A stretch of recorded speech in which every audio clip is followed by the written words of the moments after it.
අයිබෝවන් යථාර්ථවාදීව ලෝකයේ දෙස බලන්නට සත්‍ය සිදුවීම් සම්පින්ඩනයක පුවත් දිගහැරුම ශ්‍රද්ධාය ඉතිහ ප්‍රධාන ප්‍රවෘත්ති විකාශය සමගින් මම රවිදුරේෂ් මදුරංග ප්‍රථමයෙන් අවධානය දවසේ තතුරගත් ප්‍රධාන ප්‍රවෘත්ති සිරස්තල වෙත. චීනයෙන් පැතිරෙන තවත් උණක්. ඉතින් මේ වෛරසය ගත්තාම ගෝලීයව පැතිරෙන ඉන්ෆ්ලුවෙන්සා වෛරස් වලට සමාන ලක්ෂණ බොහෝමයක් තියෙන වෛරසයක්. ළමා සිත් සොරාගත් නිහඬ වූ සිතුවම. මෙරටට පැමිණි ගුවන් මගීන්ට තීරුබදු රහිත භාණ්ඩ මිලදී ගැනීමේ අවස්ථාවක්. ඇමරිකාවේ දෛනික කොරෝනා ආසාදිතින් ලක්ෂය දක්වා ඉහළ යා හැකි. එරට සෞඛ්‍ය බලධාරීන් අනතුරු අඟවයි.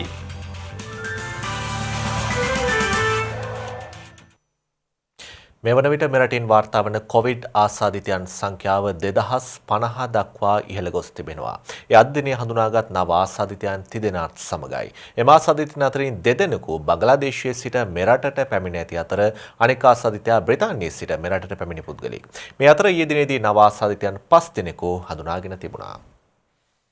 ඊයේ හඳුනාගත් ආසාදිතින් සියලු දෙනාම ඕමානයේ සිට මෙරටට පැමිණ නිරෝධායන මධ්‍යස්ථානවල රැඳී සිටි පිරිසක් බවයි වාර්තා වන්නේ. මේ වන විට COVID-19 වෛරසය ආසාදනය වී සුවය ලැබූ පුද්ගලයන් සංඛ්‍යාව 1748ක් ලෙස සටහන් වනවා. එමෙන්ම වෛරසය ආසාදනය වූවන් 291 දෙනෙකු දිවයිනේ රෝහල් කිහිපයක ප්‍රතිකාර ලබන බවයි වසංගත රෝග විද්‍යායකකය සඳහන් කළේ. රෝහල් වල වෛරස් ආසාදිතයන් යයි සැක සහිතව ප්‍රතිකාර ලබන පුද්ගලයන් සංඛ්‍යාව 55ක් වන අතර මේ දක්වා මෙරටින් වාර්තා වන මරණ සංඛ්‍යාව 11ක්. හම්බන්තොට මහ රෝහල තුල ස්ථාපිත කරන ලද කොරෝනා රෝගී ප්‍රතිකාර ඒකකයේ ප්‍රතිකාර ලැබූ කොවිඩ් ආසාදනී වී සිටි සියලුම රෝගීන් සුව වී අද දින රෝහලින් පිටව ගියා. එලෙස අවසන් වරට අද පිටව ගිය පුද්ගලයන් සංඛ්‍යාව 67ක්. දිවයිනේ කොරෝනා රෝගීන්ගේ ප්‍රමාණය වැඩිවීමත් සමග පසුගිය මැයි මාස 28 වනදා හම්බන්තොට පැරණි රෝහල තුල කොරෝනා රෝගීන් සඳහා ප්‍රතිකාර කිරීමේ මධ්‍යස්ථානයක සිටි කාන්තාවන් 108 දෙනෙකු ඇතුළු පිරිසක් COVID-19 වෛරසය ආසාදනය වී ඇති බවට තහවුරු වීමත් සමග හම්බන්තොට රෝහල වෙත රැගෙන විත් ප්‍රතිකාර කිරීම ආරම්භ කළා. කෙසේ වෙතත් විටින් විට රෝගීන් සුවවීමේ ක්‍රමය අනුව රෝගීන් රෝහලින් පිටත් කර හැරීමට කටයුතු කළ බවත් ඉතිරිව සිටි රෝගීන් 67 දෙනා අද දින මේ ආකාරයෙන් නව චක්‍රලේඛය අනුව රෝහලෙන් පිටත් කළ බවත් එම රෝහලේ කායික රෝග විශේෂඥ වෛද්‍ය සුධීර ප්‍රභාත් ප්‍රනාන්දු මහතා පවසනවා. එතකොට මේ ආපු ආසාදිත රෝගීන්ගෙන් බොහෝ දෙනා රෝග ලක්ෂණ රහිතව හිටපු අය. ඒගොල්ලෝගේ අර පරීක්ෂණ වාර්තා පමණයි මේ රෝගේ තියෙනවා කියලා කිව්වේ. ඒගොල්ලෝ ගොඩක් අය රෝග ලක්ෂණ රහිතව හිටියේ. ලක්ෂණ සහිතව හිටිය අයටත් ඉතා සුළු රෝග ලක්ෂණ තමයි තිබුණේ. දැන් හම්බන්තොට රෝහල වශයෙන් මේක අපි ලැබපු විශාල ජයග්‍රහණයක් අභියෝගයක්ට මුහුණ දීමක්. ඒතට ඒ සඳහා විශේෂයෙන්ම අධ්‍යක්ෂකතුමා ඇතුළු රෝහල් කාර්ය මණ්ඩලය එතකොට අපේ මේ වාට්ටුව භාර හෙද නිලධාරිතුමිය ඇතුළු වෛද්‍ය කණ්ඩායම සහ ඊළඟට කනිෂ්ඨ කාර්ය මණ්ඩලය සියලු දෙනාම උද්‍යෝගයෙන් මේ කටයුතු සඳහා උදව් උපකාර කරා. ඒ වගේම අපි අමතක කරන්න නරකයි මේ රෝහලේ මුලින්ම ප්‍රතිසංස්කරණය කළා කොරෝනා රෝගීන් ලබා ගැනීම සඳහා යුද හමුදාවෙන් විශාල සහයෝගයක් ලැබුණා. ඒ කියන්නේ මුහුණ දීපු අභියෝගය සාර්ථක ලෙස ජයග්‍රහණය කිරීමක් විදිහට දකින්න පුළුවන් මෙච්චර විශාල ප්‍රමාණයක් රෝගීන් නිකුත් වාට්ටුවෙන් නිකුත් වෙලා යන එක. වසංගතයක් බවට පත්විය හැකි නව උණ රෝගයක් පිළිබඳව චීන විද්‍යාඥයන් පිරිසක් හඳුනාගෙන තිබෙන බව වසංගත රෝග විද්‍යායකගේ අධ්‍යක්ෂ වෛද්‍ය සුදත් සමරවීර මහතා පවසනවා. අධ්‍යක්ෂවරයා පෙන්වා දෙන්නේ මෙම නව උණ රෝගය ඌරන් මගින් ව්‍යාප්ත වීම ආරම්භ වී පුද්ගලයාගෙන් පුද්ගලයාට පැතිර යා හැකි බවයි. චීනයේ පර්යේෂකයන් විසින් සිදු කරන ලද අධ්‍යයනයකින් සොයාගෙන තියෙනවා චීනයේ ඌරන් අතර පැතිරෙන ඉන්ෆ්ලුවෙන්සා රෝගය H1N1 වගේ ඉන්ෆ්ලුවෙන්සා රෝගයක් ගොවිපළවල වැඩ කරන සේවකයන් අතරත් බොහෝ වෙලා තියෙනවායි කියලා. ඉතින් මේ වෛරසය ගත්තාම ගෝලීයව පැතිරෙන ඉන්ෆ්ලුවෙන්සා වෛරස් වලට සමාන ලක්ෂණ බොහෝමයක් තියෙන වෛරසයක් බවට හොයාගෙන තියෙනවා. ඒ නිසා ඒ විද්‍යාඥයන් විසින් අනතුරු අඟවලා තියෙනවා මේ වගේ වෛරසයක් ආපුහම ඒ වෛරසය ගැන විශේෂයෙන් ප්‍රවේශම් වෙන්න ඕන. සතුන්ගේ මිනිසාට ප්‍රචාරයෙන් වෙන එක තහවුරු වෙලා තියෙන නිසා ඒක මිනිසාගෙන් මිනිසාට පැතිරෙන්න පටන් ගත්තොත් එය ගෝලීයව පැතිරෙන්න පුළුවන් කියලා. 2009 වර්ෂයේදී ලෝකේ පුරා මේ විදිහට වසංගතයක් පැතිරුණා. මේ වර්තමානයේ මේ චීනයේ විද්‍යාඥයන් විසින් සොයාගෙන තියෙන වෛරසය පිළිබඳව සැලකිලිමත් විය යුතු වුණත් එය වහාම මේ අවස්ථාවේදී මොහොතේම ගෝලීය වසංගත තත්ත්වයකට පැතිරීමේ අවදානමක් නැති බවත් උන් ප්‍රකාශ කරලා තියෙනවා. ලංකාවේ රෝහල්වල විශේෂයෙන්ම බාහිර රෝගී අංශයට පැමිණෙන අය ඒ වගේම හඳුනාගත් තවත් රෝහල්වල තීව්‍ර ශ්වසන රෝගය තියෙන අය ගේ අපේ සාම්පල් ලබා ගැනීම නිතිපතා සිදුවෙන දෙයක්. ඒ තුළින් ලංකාව තුළ එහෙම වසංගත රෝග තත්ත්වයක් ඉන්ෆ්ලුවෙන්සා රෝග තත්ත්වයක් පැතිරෙනවාද කියන එක අවුරුදු ගණනාවක සිට අපි නිරන්තරයෙන් අවධානය යොමු කර පරීක්ෂණ සිදු කරමින් පවතින තත්ත්වයක්. ඉතින් මේ තත්ත්වය තුළ යම්කිසි විදිහකින් ඒ වගේ වෛරස් රෝගයක් ලංකාව තුළ පැතිරෙනවා නම් එය ඊටමත්ම මුල් අවධියේදී හඳුනා ගැනීමේ හැකියාව අපිට තියෙනවා. ඉඩම් ලියාපදිංචියේදී සිදුවන වංචා නතර කිරීමට සහ ලියාපදිංචි ක්‍රමවේදය වේගවත් කිරීමට ඉඩම් ලියාපදිංචිය කඩිනම් කරන්නයි ජනාධිපති ගෝඨාභය රාජපක්ෂ මහතා නිලධාරීන්ට උපදෙස් ලබා දී තිබෙනවා. විද්‍යුත් ක්‍රමයට ඊඩම් ලියාපදිංචි කිරීමේ වැඩසටහන පිළිබඳව ඊයේ පස්වරුවේ ජනාධිපති කාර්යාලයේ පැවති හමුවේදී උපදෙස් ලබා දී ඇති බවයි ජනාධිපති මාධ්‍යංශය සඳහන් කරන්නේ. මෙහිදී ඉඩම් ලියාපදිංචි ආශ්‍රිත ආයතන අතර ඒකාබද්ධතාවයක අවශ්‍යතාව අවධාරණය කළ ජනාධිපතිතුමා වනජීවී වන සංරක්ෂණ සහ පරිසර අමාත්‍යාංශයද ඒකාබද්ධව කමිටුවක් පත් කර වැඩසටහන කඩිනම් කරන ලෙසද උපදෙස් ලබා දී තිබෙනවා. ඊඩම් ලියාපදිංචි යටතේ ඔප්පුව පත්තිරුව පරිගණකගත කෙරෙන අතර එමගින් පත්තිරු ලබා ගැනීමේදී පරිගණක මුද්‍රණයක් නිකුත් කිරීමටත් නීතිඥවරුන්ට නොතාරිස්වරුන්ට සහ ඕනෑම පුද්ගලයෙකුට හෝ රාජ්‍ය ආයතනයකට හෝ ඔන්ලයින් ක්‍රමයට ඉඩම් තොරතුරු ලබා ගැනීමටත් අවස්ථාව සැලසෙනවා. ශ්‍රී ලංකා තොරතුරු හා සංනිවේදන තාක්ෂණ නියෝජිත ආයතනය සමග එක්ව අගෝස්තු මාසය වන විට වැඩසටහන ජනගත කිරීමට අපේක්ෂා කරන බවත් මෙලෙස ඊඩම් යටතේ ලියාපදිංචි කෙරෙන ඉඩම් වෙනුවෙන් ඉලෙක්ට්‍රොනික පාස් පොතක් නිකුත් කිරීමටද සැලසුම් කර ඇති බවත් එම මාධ්‍යංශය වැඩිදුරටත් පවසනවා.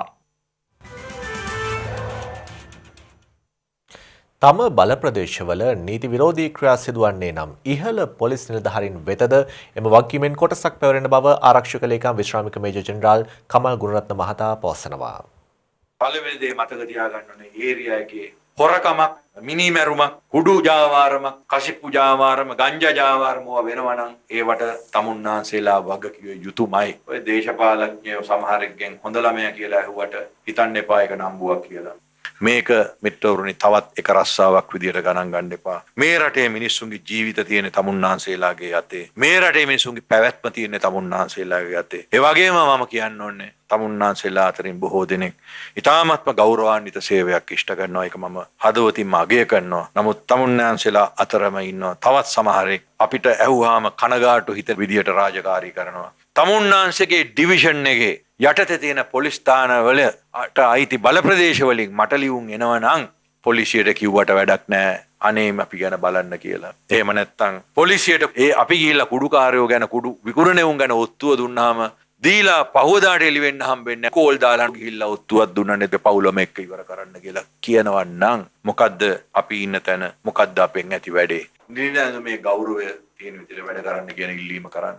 මේක ඉල්ලීමක් වෙන්න පුළුවන්, නියෝගයක් වෙන්න පුළුවන්, ඩයිරෙක්ෂන් එකක් වෙන්න පුළුවන්. නමුත් නිලැඳුමේ ගෞරවය තියෙන විදිහට වැඩ කරන්න ඕනේ. නිලැඳුමේ ගෞරවය තියෙන්නේ මහජනතාව බලාපොරොත්තු වෙන විදිහට සාධාරණව ජීවත් වෙන්න පුළුවන් පරිසරයක් ඇති කරාම. කෘතහස්ත ළමා කතා ලේඛිකාවක සහ චිත්‍ර ශිල්පිනියක වූ සිබිල් වෙත්තසිංහ මහත්මිය අභාවප්‍රාප්ත වී තිබෙනවා. මේ යන විට එතුමිය 93 වන වියෙහි පසු වුණා. සින්තටික් ලෝකවල සුන්දරත්වය යථාර්ථයට ගලපන්නට හැකිවන්නේ සුළු පිරිසකට පමණි. එසේම ඒ යථාර්ථය අන් හදවත්වලට සමීප වන්නට නිර්මාණය කළ හැකිවන්නේ එයිනුත් ඉතා මල්ප පිරිසකට පමණි. ඒ අතරින් ළමා ලෝකය වෙනස්ම දෙයකි. ළමයින්ගේ හදවත්වලට කතා කිරීම අසීරුම කාර්යයකි. එහෙත් පෙර සඳහන් සියල්ල නිරායාසයෙන් මුරුම කරගත් සිබිල් වෙද්දසිංහ නම් වූ ඇය 1927 ඔක්තෝබර් 31 වනදා දකුණු පළාතේ ගාල්ල ගින්තොට ප්‍රදේශයේදී මෙලොව එළිය දකි. එතැන් සිට අඟුරු කැබැල්ලෙහි කළු වර්ණ සේයාවන් තුලද ඇය සිතුවම් මවන්නට අරඹන්නේ අවුරුදු 5ක් වැනි කුඩාම කාලයේදී. එලෙස ඇරඹි ඇගේ සිත්තම් ජීවිතය සිත්තමට පමණක් සීමා නොවී සොඳුරුතම වචන මැවීමකටද පෙරමන් කියන්නට විය. වයස අවුරුදු 19 වන වියේදී චිත්‍ර ශිල්පිනියක වශයෙන් පුවත්පත් කලාවට පිවිසෙන සිබිල් වෙත්තසිංහ මහත්මිය මෙරට පුවත්පත් කලාවේ සිංහල පුවත්පතක ප්‍රථම කාන්තා නියෝජනය ලෙසින් ඉතිහාසයට එක්වනවා. 1956 වර්ෂයේදී සිය ජීවිතයේ හැරවුම් පරිච්ඡේදයට අත්පොත් ලැබූ සිබිල් වෙත්තසිංහ කුඩහොරා ළමා කෘතිය තුළින් ජනාදරයට පත්විය. ඇගේ සරල වචන හැසිරවීම ළමා සිත් සොරාගත්තා යැයි කීම වරදක් නොවෙයි. ඉන් නොනැවතී ඇගේ සිතුවම්වල තිබුණේ වෙනස්ම ශෛලියකි. එයද ළමා සිත් සොරාගත්තේ නොසිතූ පරිදිය. ඒ සියල් අතර ඇය සිබිල් නැන්දා ලෙස සැමගේ හදවත්වල ලැගුම් ගන්නට සමත් විය. මේ නිසාම සැබෑ ආදරයෙන් සුන්දර ළමා ලෝකයක් මැවීමේ අපේක්ෂාවෙන් සිබිල් වෙත්තසිංහ මහත්මිය සිය සිතුවම් වදන් අපූරුවට ගලපන්නට විය. ඇය ජාත්‍යන්තර සම්මානලාභී කෘත හස්ත ලේඛිකාවකි. 1956 දී වෙසක් පහන කෘතිය වෙනුවෙන් ඇය මහා බ්‍රිතාන්‍යයේදී සම්මානයට ප්‍රාප්ත විය. 1986 වසරේදී ජපානයේ පළ වූ හොඳම විදේශීය ළමා කෘතිය වශයෙන් කුඩහොරා කෘතිය සම්මානයට ප්‍රාප්ත වීම හාටෝකියෝ නුවර ළමා පුස්තකාලය මගින් 1987 වසරේ ඉතාම ජනප්‍රිය ළමා පොත ලෙස එය තෝරා ගැනීම හොඳම සැලසුම සහිත ළමා පොත සඳහා 2003 සාක් සම්මානය දුවන රැවුල පොතට හිමිවීම ඇය අන්තර්ජාතික මට්ටමේ ඇගීමට පත් වූ අවස්ථා කිහිපයකි. 2019 වර්ෂයේ ලෝක ළමා දිනයට සිබිල් වෙත්තසිංහ මහත්මිය විසින් වොන්ඩර් ක්‍රිස්ටල් හෙවත් පුදුම පළිඟුව කතා පොත රචනා කරමින් එහි අවසානයක් නොමැතිව නිකුත් කර තිබුණි. මෙරට 20000කට අධික කුඩා දරුවන් එයට සොඳුරු අවසානයක් එක් කර තිබීම විශේෂිතයි. ඒ අනුව ලොව වැඩිම අවසානයක් සහිත කතාන්දර පොතෙහි ලේඛිකාව වශයෙන් ඇය ගිනස් පොතට එක් වූයේ මේ වසරේදී. කුඩ හොරාගෙන් පසු 250කට ආසන්නව ඇය ලියූ පොත් සිංහල ඉංග්‍රීසි භාෂා දිත්වයෙන්ම 99කි. මැටි ගෙදර ළමයි, අච්චාරු මුට්ටිය, කුසුමලතා, මගුල් ගෙදර බත් නැතෝ, උඩගිය බබා, දුවන රැවුල, මල්ලිටයි මටයි, සූත්තර පුංචාදී කෘති ගණනාවක් ඇය අතින් රචනා වෙද්දී ඒ සියල්ලම තම වසඟයට ගන්නා ළමා පරපුරක් નિરાයාසයෙන්ම බිහිවිය. අදටද ලෝකයේ කලින් කලට බිහි වූ සිතුවම් අතර ඇගේ සිතුවමක් හඳුනා ගන්නට අමුතුවෙන් උපහැරෙන දවසි නැත. කිසි දවසක කුඩයක් දැකලා නැති කොස්ගම කිරිමාම නගරයේ මිනිස්සු කුඩිහෙලාගෙන යනු දැක තමන්ද කුඩයක් මිලදී ගැනීමට කල්පනා කළා. නගරයෙන් කුඩයක් මිලදීගත් කිරිමාම රෑබෝවී ගමට ගියේ උදෑසනම කුඩිහෙලාගෙන ගොස් ගම්වැසියන් පුදුම කරවන අදහසින්. සිබිල් නැන්දාගේ මේ අපූර්ව වදන් මැවුම ඇගේ පොත් කියවා ඇති සැමගේ මතකය අවදි කරවන්නක් විය යුතුමය. ඒ ඇගේ සුන්දර චිත්‍ර කතාද සමගින්. එහෙත් අද ඇය ජීවිත කෘතියට නිමාව තබා ගොස් ඇත. ඉතින් බොහෝ දෙනාගේ ජීවිත පරිච්ඡේදයේ පෙරවදන තුල සිබිල් නැන්දා ආදරයෙන් ලැබුම්ගෙන ඇති බව සැබෑවකි. එහෙත් පසුවදන නොලියාම ඇය සමුගෙන ඇත. ඇතැම් විට ඒ පසුවදන අපට ලියන්නට ඉතිරි කර තබා යන්නට ඇති. එහෙත් ආදරණීය සිබිල් නැන්දේ ඔබසේ සරල වචන ගලපන්නටද පැහැසිත්තම් මවන්නටද අපට නොහැකිය. එනිසා පසුවදනට අරුත් දෙන්නට නොහැකිව අප තවමත් බලා සිටී.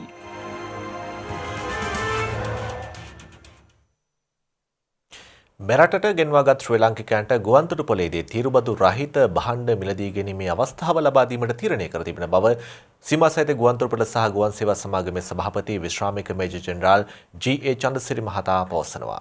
මේ වැඩසටහන ගුවන්තොටුපළ බලධාරීන් ශ්‍රී ලංකා රේගුව ආගමන විගමන දෙපාර්තමේන්තු නිලධාරීන් එක්ව සංවිධානය කරන වැඩසටහනක්. පසුගේ මාර්තු මස 19 අපගේ මේ ගුවන්තොටුපළේ පැමිණීම පර්යාන්තය වසුවට පස්සේ එදින සිට අද දක්වා අපගේ මගින් ශ්‍රී ලාංකික ගුවන් මගින් 13000ක් පමණ ශ්‍රී ලංකාවට පැමිණලා තියෙනවා. ඔවුන් සියලු දෙනාම ගුවන්තොටුපළෙන් පිට වෙලා අර නිරෝධානය සඳහා අප යොමු කරනු ලැබුවා. දැනට ඒ නිරෝධානය අවසන් වෙලත් 7000ක් පමණ දැන් අද ලංකාවේ සිටින අය ගුවන් මගින්. ඔවුන් සියලු දෙනාම ඩියුටි ෆ්‍රී තීරුබදු රහිත බඩු බාහිරාදය ගැනීමට ඔවුන්ට පහසුකම තියෙනවා මේ ගුවන්තොටුපළේදී. කෙසේ වේවා ඔවුන් සියලු දෙනාටම මේ පහසුකම මෙම නිරෝධානයේ ක්‍රියාමාර්ගයේ හින්දා ඔවුන්ට ලබා ගන්න බැරි වුණා. අප මේ ගුවන්තොටුපළෙන් ලැහැස්ති කරලා දීලා තියෙනවා අනුමැතිය සමග ඔවුන් සියලු දෙනාටම එම ගුවන් මගින්ට පැමිණිලා ඔවුන්ගේ තීරුබද්ධ රහිත ඒ බඩු භාණ්ඩ ලබා ගැනීමට අවශ්‍ය පහසුකම් සලසා දීලා තියෙනවා. හෙට ඉඳන් පුවත්පත් මාර්ගයෙන් දන්නනවා සියලුම ගුවන් මගීන්ට පැමිණ එක ලබා ගන්න ක්‍රමය. ඒ ක්‍රමය එක ක්‍රමයක් තමයි ඔවුන් සියලු දෙනාම මෙම ගුවන් තොටුපළේ තියෙන අපගේ ඒ රෙජිස්ටර් වෙන කණ්ඩායම සමග ඔවුන් ඒ රෙජිස්ටර් වෙන්න ඕනේ. ඔවුන් සියලු දෙනාටම එක දිනයක් දෙනවා, වේලාවක් දෙනවා. ඇවිල්ලා ඔවුන්ගේ තීරුබද්ධ රහිත ඒ බඩු භාණ්ඩ ආදිය මිලදී ගැනීම සඳහා. ඒ ලබාගත් හැක්කේ ඩොලර් වලින් පමණයි. ඒකම ඔවුන්ගේ පාස්පෝර්ට් එක, ඒකම ඔවුන්ගේ නිරෝධායනයේදී මේ සහතිකය, ඔවුන් පැමිණි ගුවන් යාන අංක සියලු දේම ඔවුන් රැගෙන පැමිණිය යුතුයි. එක දිනකට ඒ පැමිණි මගින් 100 දෙනෙකුට මෙම ගුවන් තොටුපළට පැමිණීම සඳහා අප සියලුම පහසුකම් සලසා දීලා තියෙනවා. ඒක තමයි අපි මේ සියලු දෙනාටම දෙන පහසුකම. මම හිතනවා ඒක අපේ යුතුයකම. සිංහල සහ දමිළ ජනතාව සඳහා භාෂා දෙකෙන්ම දහම් අවබෝධය ලබා දීමේ අරමුණින් නැගෙනහිර පළාතේ කල්කුඩා ප්‍රදේශයේදී වූ පළමු නේවාසිකාගාර පිරිවෙන අද විවෘත කෙරුණා. ඒ ගරුතර අමරපුර ශ්‍රී ධම්මරක්ෂිත මහානිකායේ මහානායක ත්‍රිකුණාමලේ ආනන්ද නාහිමිපාණන් වහන්සේගේ සහ ත්‍රිනිකායික මහා සංඝරත්නයේ ආශිර්වාදයෙන් මේ සඳහා නැගෙනහිර පළාත් ආණ්ඩුකාර අනුරාධා යහපත් මහත්මියද එක්ව සිටියා. මඩකලපුව ශාසනාරක්ෂක බල මණ්ඩලයේ සහ දිඹුලාගල බුද්ධ ශ්‍රාවක සංඝ සභාවේ ලේකකාධිකාරී දේවගල දේවාලංකාර නාහිමිපාණන් වහන්සේගේ අරමුණකට අනුව ඉදි වූ මෙම නේවාසිකාගාර පිරිවෙනෙහි පුස්තකාල ගොඩනැගිල්ල නේවාසිකාගාර පිරිවෙන් ශාලාව සහ ගොඩනැගිලි 3ක් අද දිනේ විවෘත කෙරුණා. පසුගිය යුද සමයේ විනාශ වූ වාලච්චේන කල්කුඩා සිංහල මහාවිද්‍යාලයේ ගොඩනැගිලි 3ක් මෙලෙස විවිධ දානපතින්ගේ සහ බොදු පරිත්‍යාගශීලීන්ගේ ආධාර උපකාර ඇතිව අලුත් වැඩියා කොට නව පිරිවෙනක් වශයෙන් ආරම්භ වුණා.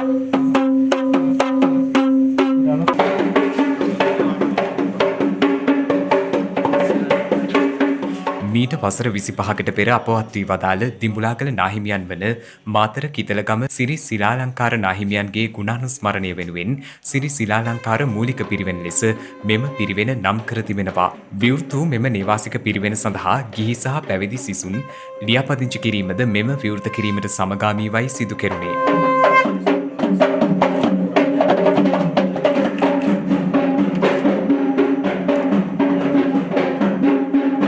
නැගෙනහිර පළාතේ ජීවත් වන සිංහල දමිළ මෙන්ම සියලු ජනතාවට මෙම පිරිවෙනේ අධ්‍යාපනය ලබන ගිහි පැවිදි සිසුන් හරහා ඉදිරියේදී සිංහල දමිළ ඉංග්‍රීසි යන භාෂාවලින් දහම් අවබෝධය කර දීම මෙහි ප්‍රධාන අරමුණ වන බවයි දේවගල දේවාලංකාර ස්වාමින් වහන්සේ අනුශාසනාව සිදු කරමින් සඳහන් කළේ. අතිපූජ්‍ය ත්‍රිකුණාමලේ ආනන්ද අභිදාන මෙම නේවාසිකාගාර පිරිවෙනෙහි පළාතේ සිංහල දමිළ ගිහි පැවිදි සිසුන් 30කට ආසන්න සංඛ්‍යාවක් දහම් අධ්‍යාපනය භාෂා තුනෙන්ම ලබන බවයි දේවාලංකාර ස්වාමින් වහන්සේ සඳහන් කළේ. මෙම නේවාසිකාගාර පිරිවෙන ඉදිකිරීමට මූලිකත්වයගත් සිංහල දමිළ මුස්ලිම් පරිත්‍යාගශීලීන් කිහිප දෙනෙකු සඳහා උපහාර සමරු සිහිවටනද ගරුතර මහා සංඝරත්නය අතින් පිරිනැමීමට කටයුතු කරනු ලැබුවා. සම්බන්ධ ලොකු හාමුදුරුවොත් එක්ක පිටුපසින් මේ හැම ගමකම හැම ගෙදරකටම ගිහිල්ලා ඉතාමත් ගෞරවයෙන් ආරාධනා කරනවා මේ උපහාර ලබා ගන්නා ලෙස.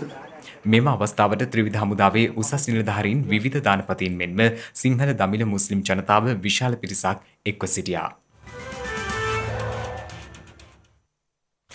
බදුල්ල ප්‍රාදේශීය ලේකම් කොට්ටාශයට අයත් විනීත ගම්මානයේ ජනතාවට විවිධ අවශ්‍යතාවයන් සැපයූ පැරණි වැවක් මෙවන විට දැඩිසේ අබලන් වී තිබෙනු දක්නට ලැබෙනවා.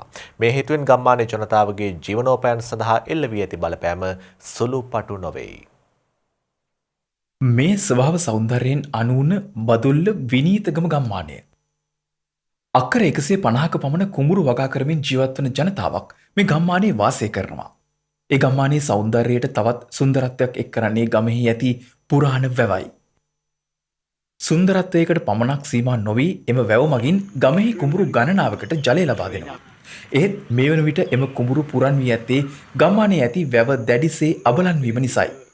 මේ වන විට වැව් බැම්මේ ඇති කාන්දු වීම සහ සොරව්වේ කැඩී විදී යාම නිසා මෙම වැවෙන් ප්‍රයෝජනයක් ලබා ගන්නට ජනතාවට නොහැකි වී තිබෙනවා. මේ සොරව්වෙන් එන වතුර නෙවෙයි සොරව්ව තියෙන එහා පැත්තෙන් මේ පැත්තෙන් පොළොවේ ඇස්සෙන් මේවා හරියට කොන්ක්‍රීට් ඇතුළට දාන්න නැතුව ලීක් වීගෙන එනවා. තාක්ෂණයක් නැහැ හරි. ඒකයි වැඩේ වෙලා තියෙන්නේ. කොහොම අපත යනවා. මෙච්චර පැයලි කාලෙක මෙච්චර වතුර ගොඩක් අපත යනවා කියලා කියන්නේ ඉතින් බලධාරී මේවා ගැන හොයලා බලන්න ඕනේ. වැව යලිත් ප්‍රතිසංස්කරණය වුවහොත් අක්කර 100ක පමණ භූමි භාගයක යලිත් අස්වනු දැකගත හැකි වනු ඇතැයි විනීතගම ගම්වාසීන් බලාපොරොත්තු පෙරදැරිව බලා සිටින්නේ. දැන් කුඹුරු යාව එක්කම ඉවරයි. ගන්න දෙයක් නැහැ. මොකද්ද මේක කරන්නේ? අපර මොනවා හරි කළා මං කළා මේක සහනියක් සලසා දෙන්න. මේ බැම්ම හොඳටම පුපුරලා වතුර පිරෙන්නේ නැහැ. වතුර ලීක් වෙනවා. ඉතින් කොහොමද පහළ කොටසේ ඒ වෙල්යාය වැඩ කරගන්න ක්‍රමයක් නැහැ. වතුර ටික පොළොවේ යටින් යන්නේ. ඒ මේකේ සොරවුව වැඩ කරන්නේ නැහැ. සොරවුව කැඩිලා. මම එළාම වතුර ටිලීක් වතුර පුරව ගන්න ක්‍රමයක් නැහැ. අපි පොඩි කාලේ මේ ආය සම්පූර්ණම යලමහා දෙක වැඩ කරා. මේක උල්පත් වෙලා මේක ඇතුලින් තමයි ලීක් වීගෙන එන්නේ. අපි කියන්නේ මේක වහලා දෙන්න කියලා තමයි. මේක වහලා සොරවුව උස්සලා මඩ ඉවත් කරලා හදලා දුන්නා නම් අක්කර 100ක් විතර මෙහෙ බත මෙහෙම සැපේනවා. සිය උඳු වගාවෙන් මෙවන විට අස්වනු නෙලීමට ආසන්න වුවත් මෙවර වගාවේ කරල් හට නොගැනීම නිසා අස්වනු නෙලීමට නොහැකිව සිටින ගොවීන් පිරිසක් අපට මුණ ගැහුණේ මහවැලි එච් කලාපයෙන්. මහවැලි එච් කලාපයට අයත් මඩාටුකම කොට්ටාශයේ ගොවින් අතරින් පිරිසක් මෙවර උඳු වගාවට යොමුව තිබෙනවා. නමුත් සිය උඳු වගාවන් මේ වන විට අස්වනු නෙලීමට ආසන්නව ඇතත් මෙවර වගාවේ කරල් හට නොගැනීම නිසා තමන්ට අස්වැන්න ලබා ගැනීමට නොහැකි වී ඇති බවයි ගොවීන් වැසිවිලි නගන්නේ. වගාවේ මල් හටගත්තද කරල් හට ගැනීමක් සිදු නොවන බවද ගොවීන් පවසනවා. මේවා තියෙන දේවල් මේ.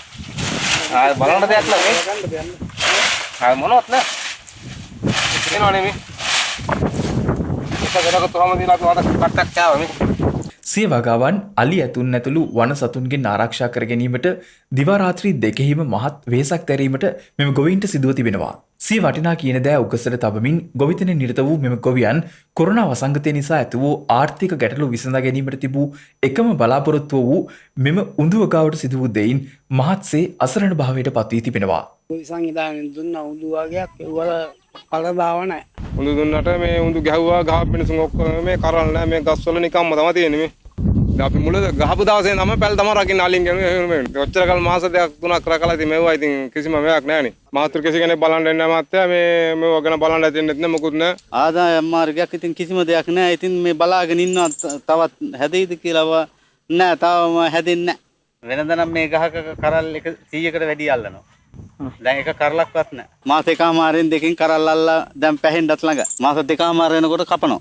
ඔවුන් මේ සම්බන්ධයෙන් යම් සහනයක් ලබා දෙන ලෙසයි අදාළ අංශවලින් ඉල්ලා සිටින්නේ. ඉතින් අපි හැමදේම ඔක්කොම කරන්නේ ණයතුරසලා. ඒ වල ඉතින් දැන් ඒවා ගෙවා ගන්නවත් දැන් බැරි තත්ත්වයක් දැන් තියෙන්නේ. මෙහින් ගහපු කණුවේ හරක් අලියනවා. ඒවා රැග්ගන ඉතින් ඒවා ඒත් කමන්නේ මේ වලින් ප්‍රතිඵලයක් ලබා බලනවා. ඒ වලිවත් නෑනේ. කොවිඩ් වසංගත අභියෝගය හමුවේ මෙවර ශ්‍රද්ධා රුධිරදාන පුණ්‍ය ව්‍යාපෘතිය මගින් ජාතික රුධිර සංචිතයට සවියක් වීමට අපට හැකියාව ලැබුණා. පසුගිය කාල සීමාව තුළදී ක්‍රියාත්මක වුණු ශ්‍රද්ධා රුධිරදාන පුණ්‍ය ව්‍යාපෘතිය තවදුරටත් එලෙසින්ම ක්‍රියාත්මක කිරීමටයි කටයුතු යොදා තිබෙන්නේ. ගත වූ කාල සීමාව තුළ රුධිරදාන කඳවුරු 1018ක් පමණ පැවැත්වීමට අපට හැකියාව ලැබුණු අතර රුධිරදායකයින් 8900කට අධික පිරිසක් ශ්‍රද්ධා රුධිරදාන ව්‍යාපෘතිය සමගින් එක් වුණා. දිවයිනේ ප්‍රදේශ රැසක් මූලික කරගනිමින් පසුගිය කාල සීමාව තුළම ක්‍රියාත්මක වූ ශ්‍රද්ධා රුධිරදාන කඳවුරු තවදුරටත් ක්‍රියාත්මකයි. කොරෝනා වසංගත අභියෝගය හමුවේ රට තුළ ඇති වූ රුධිර හිඟය දුරු කරමින් ජාතික රුධිර සංචිතයට දායක වීම උදෙසා මහමෙවුනාව භාවනා සභාව සංචිතයත් ශ්‍රද්ධා මාධ්‍යාලයත් එක්වයි ශ්‍රද්ධා රුධිරදාන ව්‍යාපෘතිය දියත් කරන්නේ. ඒ අර්ථය අද දිනේදී දෙනියාය පල්ලේකම ගංගොඩ ශ්‍රී සුමනගිරි විහාරස්ථානයේදීත් යක්කල වැරැල්ලවත්ත 6 වන පටුමගේ අංක 36 ගීතාංජලි කත්‍රිආරච්චි මහත්මියගේ නිවසේදීත් ශ්‍රද්ධා රුධිරදාන කඳවුරු සාර්ථකව පැවැත්වුණා. එමෙන්ම හෙට දිනේදී බකමූණ යාය 8 ශ්‍රී ශෛලබිම්බාරාම විහාරස්ථානයේදී දොරවක කුකුල්පනේ සුගතාරාම විහාරස්ථානයේදී ශ්‍රද්ධා රුධිරදාන කඳවුරු පැවැත්වීමට නියමිතයි. රටට අවශ්‍ය වන සෑම මොහොතකම ඒ සඳහා සවියක් වන මහමෙවුනාව භාවනාසපු සංචිතයත් ශ්‍රද්ධා මාධ්‍යාලයත් දියත් කරන මෙම රුධිරදාන කඳවුරු සමගින් ඔබටත් එක්වීමේ හැකියාව පවතිනවා. සිව්දෙසින් වාර්තා වන පුවත් කිහිපයක් කෙටියෙන් දැන්.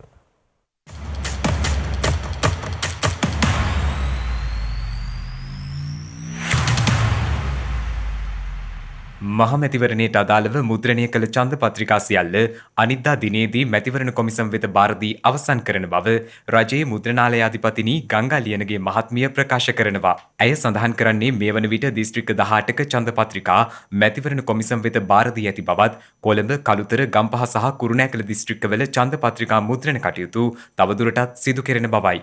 මේ අතර දේශපාලන පක්ෂ සහ අපේක්ෂක ප්‍රවර්ධනය සඳහා චිත්‍රපට දර්ශන යොදා ගැනීම වැළැක්වීමට කටයුතු කරන ලෙස මැතිවරණ කොමිසම ජාතික චිත්‍රපට සංස්ථාව වෙත දැනුම් දී තිබෙනවා. ඒ අනුව චිත්‍රපට ශාලාවල දර්ශන වාර ආරම්භයේදී හා ඒ අතරතුර දේශපාලන පක්ෂ සහ අපේක්ෂකීන් ප්‍රවර්ධනය වන ආකාරයේ දැන්වීම් ප්‍රචාරය කිරීමෙන් වළකින ලෙසටයි උපදෙස් ලබා දී ඇත්තේ.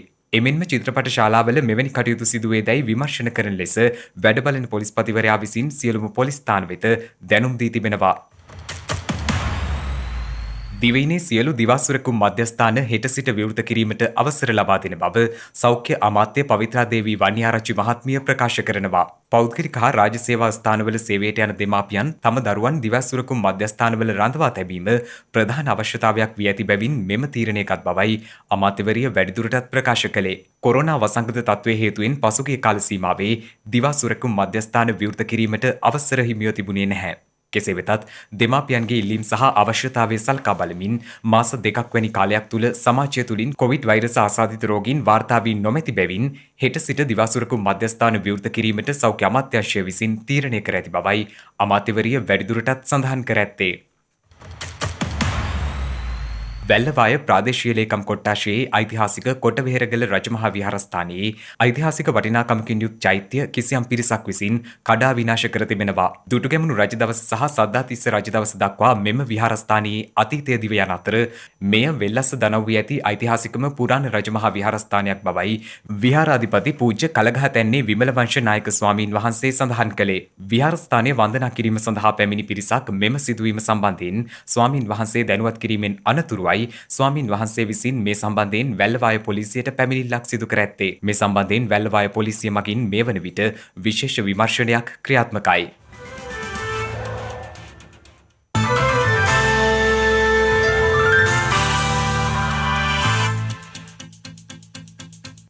ඇමරිකාවෙන් දෛනිකව වාර්තා වන කොරෝනා ආසාදිතයන් සංඛ්‍යාව ලක්ෂයක් දක්වා ඉහළ යා හැකි බව එරට සෞඛ්‍ය බලධාරීන් අනතුරු අඟවනවා. අමරිකානු රජයේ බෝවන රෝග සහ ආසාත්මිකතා මධ්‍යස්ථානයේ ප්‍රධානී වෛද්‍ය ඇන්තනි ෆෞසි සඳහන් කළේ මෙම තත්ත්වය තවදුරටත් පාලනයෙන් ගිලිහුණහොත් වාර්තා වන ආසාදිතයින් සංඛ්‍යාව දෙගුණ ඉක්මවා යා හැකි බවයි. මේ වන විට දෛනිකව අමරිකාවෙන් වාර්තා වන කොරෝනා ආසාදිතයින් සංඛ්‍යාව 46000ක් පමණ වෙනවා.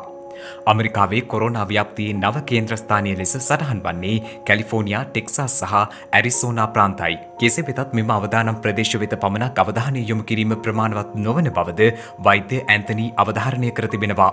අමරිකාවෙන් මේ වන විට වාර්තා වන මුළු ආසාදිතයින් සංඛ්‍යාව 27,27996ක් වන අතර මුළු මරණ සංඛ්‍යාව දැක්වෙන්නේ 1,30,123ක් ලෙසයි. සමස්ත ආසාදිත සටහනේ සිවන ස්ථානයට වැඩිම බලපෑමෙන් ලූ රට බවට පත්ව තිබෙන්නේ අසල්වැසි ඉන්දියාවයි. අද උදැසනින් අවසන් වූ පැය 24 තුළ ඉන්දියාවෙන් නව කොරෝනා ආසාදිතින් 17,471ක් වාර්තා වී තිබෙනවා. විදෙස් මාධ්‍ය වාර්තා කළේ ඒ අනුව ඉන්දියාවේ මුළු ආසාදිත සංඛ්‍යාව 5,86,956 දක්වා ඉහළ ගොස් ඇති බවයි. එමෙන්ම ගත වූ පැය 24 තුළ වාර්තා වූ නව මරණ 506ත් සමග එරට මුළු මරණ ගණන 17,417ක් දක්වා ඉහළ ගොස් තිබෙනවා. ඉන්දියාවේ කොරෝනා වෛරසයෙන් වැඩිම පීඩාවට ලක් වූ මුම්බායි කේන්ද්‍ර කොටගත් මහාරාෂ්ට්‍ර ප්‍රාන්තය ලබන 31 වනදා වනතුරුම වසා දැමීමට ප්‍රාන්ත බලධාරීන් තීරණය කර තිබෙනවා. ඒ අනුව අත්‍යවශ්‍ය සේවාවන් හැර එහි ජනසංචරණය සීමා කෙරෙනු ඇති බවයි එරට මාධ්‍ය පෙන්වා දෙන්නේ. මේ අතර පෙර දිනයන්හි පරිදිම ගත වූ පැය 24 තුළද වැඩිම මරණ වාර්තා වී ඇත්තේ බ්‍රසීලයෙන්. ඊයේ දිනේදී බ්‍රසීලයෙන් ආසාදිතයින් 37997ක් වාර්තා වන අතර මරණ සංඛ්‍යාව 1271ක් ලෙසයි සටහන් වන්නේ. COVID-19 වෛරසය හමුවේ වැඩිම බලපෑමෙන් ලූ රටවල් අතර දෙවන ස්ථානයේ පසුවන බ්‍රසීලයේ මේ වන විට ආසාදිතයින් 14,08,485ක් වාර්තා වී ඇති අතර සිදු ඇති මරණ සංඛ්‍යාව 59,656 ඉක්මවා තිබෙනවා. මේ අතර ඉරානයේ ටෙහෙරාන් නුවර වෛද්‍ය සායනයක් තුළ සිදු වූ පිපිරීමකින් පුද්ගලයන් 19 දෙනෙකු ජීවිතක්ෂයට පත්ව තිබෙනවා. විදෙස් මාධ්‍ය වාර්තා සඳහන් කළේ ගෑස් කාන්දුවක් හේතුවෙන් අදාළ පිපිරීම සිදු ඇති බවයි. මියගිය පුද්ගලයන්ගෙන් බහුතරයක් කාන්තාවන් වන අතර කිහිප දෙනෙකු තුවාල ලබා ඇති බවද එම මාධ්‍ය වාර්තා පෙන්වා දෙනවා. ගිනි නිවන බටින් පැය කිහිපයකට පසු ගින්න නිවා දමා ඇති අතර පිපිරීම හේතුවෙන් මියගිය පුද්ගලයන් ගණන තවදුරටත් ඉහළ යා හැකි බවයි එරට මාධ්‍ය වැඩිදුරටත් සඳහන් කරන්නේ.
දිනක සටහන් නිමවන්නට මත්තෙන් හෙට දවසේ වැදගත්කම ගැනයි මේ.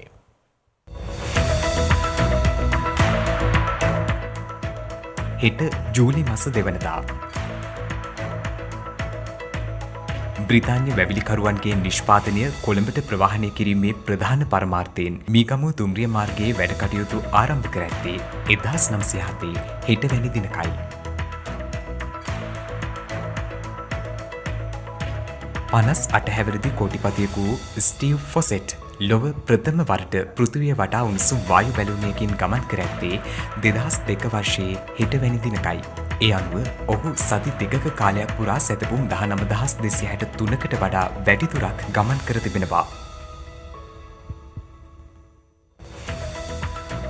ඉතාලි ඉංජිනේරු ගුග්ලියෙල්මෝ මාකෝනි ලන්ඩනයේදී ගුවන් විදුලිය සඳහා පේටන්ට් බලපත්‍රයක් ලබාගෙන ඇත්තේ 1997 ජූලි මාස 2 වන දිනයි.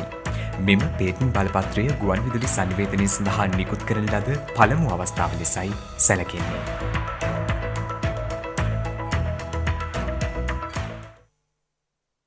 එත් සමගින් ශ්‍රද්ධා ප්‍රධාන ප්‍රවෘත්ති විකාශය නිමාවට පත්වනවා. හමු යමු හෙටත් සවස 6:30ට. ඔබ සැමට තෙරුවන් සරණයි. නමෝ බුද්ධාය. මෙවැනි වැදගත් පුවත් නැරඹීම සඳහා ශ්‍රද්ධා TV News YouTube චැනලය සබස්ක්‍රයිබ් කර සීනුව සලකුණ වන්න.